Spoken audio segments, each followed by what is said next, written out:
সবাইকে জয় যিশু ইম্মানুয়েল। আজকের আমাদের অনেক বিশ্বাসী ভাই বোনেদের মধ্যে এবং অনেক নন বিশ্বাসী ভাই বোনেদের মধ্যে একটা প্রশ্ন থাকে যে যিশু কে। আর সেই বিষয়ে আমি বাইবেল থেকে কয়েকটা কথা আপনাদেরকে আমি বলে শোনাতে চাই।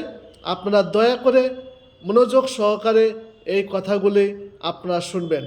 তাই আমাদের যে শাস্ত্রাংশ যেটা রয়েছে আমাদের পবিত্র বাইবেল, আর সেই পবিত্র বাইবেল থেকে আমি বলতে চাই যে মতিলিখিত সুসমাচার তার 16 অধ্যায় 15 থেকে 16 পদ যদি আমরা দেখি, তিনি তাহাদিগকে বলিলেন, কিন্তু তোমরা কি বলো, আমি কে?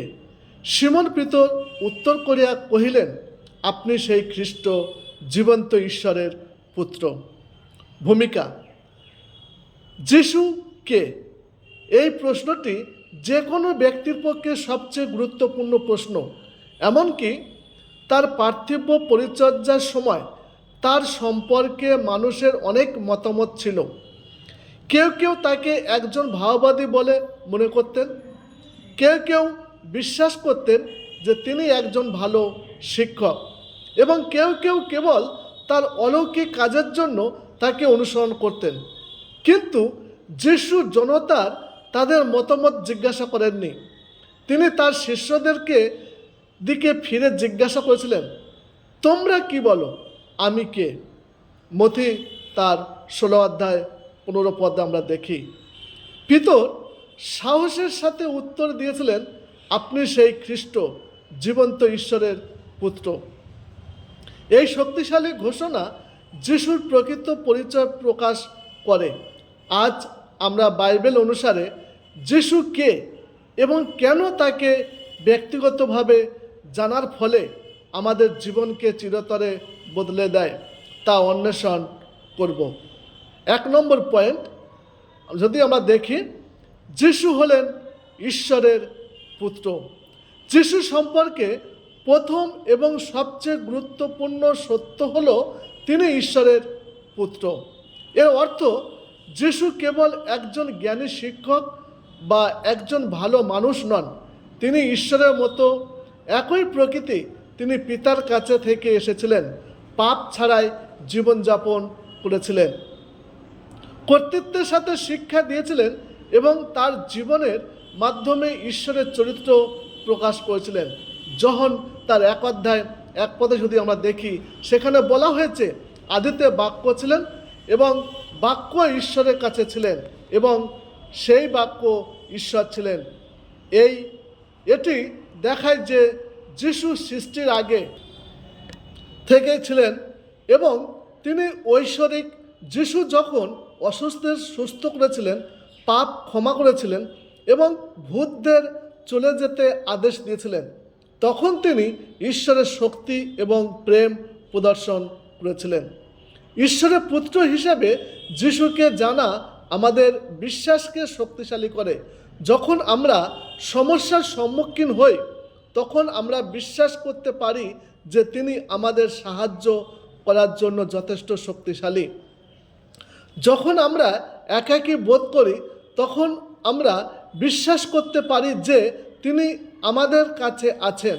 যখন আমরা প্রার্থনা করি, তখন আমরা স্বর্গে এবং পৃথিবীতে যার কর্তৃত্ব আছে তার কাছে প্রার্থনা করি।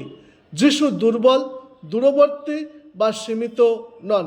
তিনি ঈশ্বরের পরাক্রমশালী পুত্র, যিনি চিরকাল রাজত্ব করেন। নাম্বার 2, যিশু হলেন জগতের ত্রাণকর্তা। যিশু সম্পর্কে দ্বিতীয় সত্য হলো যে তিনি ত্রাণকর্তা। ঈশ্বর মানুষকে তার সাথে সহভাগিতা বসবাসের জন্য সৃষ্টি করেছিলেন, কিন্তু পাপ আমাদের তার উপস্থিতি থেকে আলাদা করেছিল। কোনো ভালো কাজ, ধর্ম অথবা নৈতিক জীবন আমাদের পাপ দূর করতে পারেনি। সেই জন্য যিশু এসেছিলেন আমাদের উদ্ধার করার জন্য। ক্রুশ তার মৃত্যুর মাধ্যমে তিনি আমাদের পাপের মূল্য পরিশোধ করেছিলেন, বাইবেল বলে, কারণ আমরা যখন পাপী ছিলাম তখন খ্রিস্ট আমাদের নিমিত্ত প্রাণ দিলেন। রোমিও 5:8। এর অর্থ হলো যিশু আমাদের শাস্তি গ্রহণ করেছিলেন যাতে আমরা ক্ষমা পেতে পারি। তার পুনরুত্থানের মাধ্যমে তিনি পুত্রকে পরাজিত করেছিলেন এবং অনন্ত জীবনের দরজা খুলে দিয়েছিলেন। যেহেতু যিশু ত্রাণকর্তা, তাই আমরা আমাদের বাধ্যতার মাধ্যমে আশা করতে পারি তিনি আমাদের নিন্দা করেন না। তিনি আমাদের অনুগ্রহ পেতে আমন্ত্রণ জানান।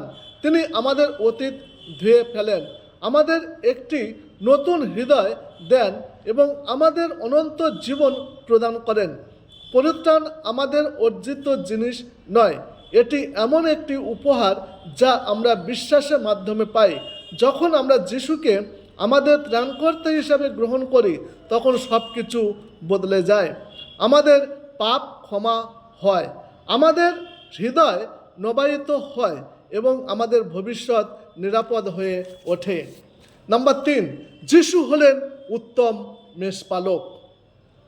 যখন তার 10:11 যদি আমরা দেখি, যিশু বলেন, আমি উত্তম মেষপালক। উত্তম মেষপালক মেষদের জন্য আপন প্রাণ সমর্পণ করেন। যিশু সম্পর্কে তৃতীয় সত্য হলো তিনি উত্তম মেষপালক। একজন মেষপালক তার মেষদের যত্ন নেন, বিপদ থেকে তাদের রক্ষা করেন, তাদের খাবার ও জলের দিকে নিয়ে যান এবং যখন তারা দুর্বল থাকে তখন তাদের বহন করেন। যিশু এই ছবিটি ব্যবহার করে তার লোকেদের প্রতি তার গভীর ভালোবাসা এবং যত্ন বোঝাতে সাহায্য করেন। উত্তম মেষপালক হিসাবে যিশু আমাদের প্রত্যেককে ব্যক্তিগতভাবে জানেন।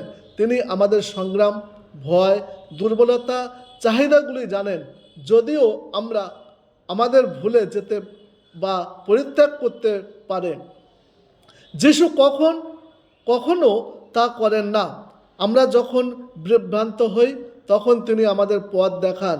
আমরা কষ্ট পেলেও আমাদের সান্ত্বনা দেন এবং যখন আমরা ক্লান্ত থাকি তখনও আমাদের শক্তিশালী করেন। গীতসংহিতা তার 23 বলছে, প্রভু একজন মেষপালক হিসাবে বর্ণনা করেছেন যিনি তার লোকেদের স্থির জলের ধারে নিয়ে যান এবং তাদের আত্মা পুনরুদ্ধার করেন। যিশু আজ আমাদের জীবনে এই ভূমিকা পালন করেন। যখন আমরা তাকে অনুসরণ করি তখন আমরা সমস্যাগ্রস্ত সময়ে শান্তি হারিয়ে গেলেও নির্দেশনা এবং শত্রুর আক্রমণ করলে সুরক্ষা পাই। তার কণ্ঠস্বর আমাদের সত্যের দিকে নিয়ে যায় এবং তার উপস্থিতি আমাদের প্রতিদিন আত্মবিশ্বাস দেয়। যিশু কেবল একজন মেষপালক নন, তিনি হলেন মেষপালক যিনি আমাদের এত ভালোবাসেন যে তিনি আমাদের তার জীবন দিয়েছিলেন। ঈশ্বর তার আপন বাক্যে সবাইকে আশীর্বাদ করুন। আমেন।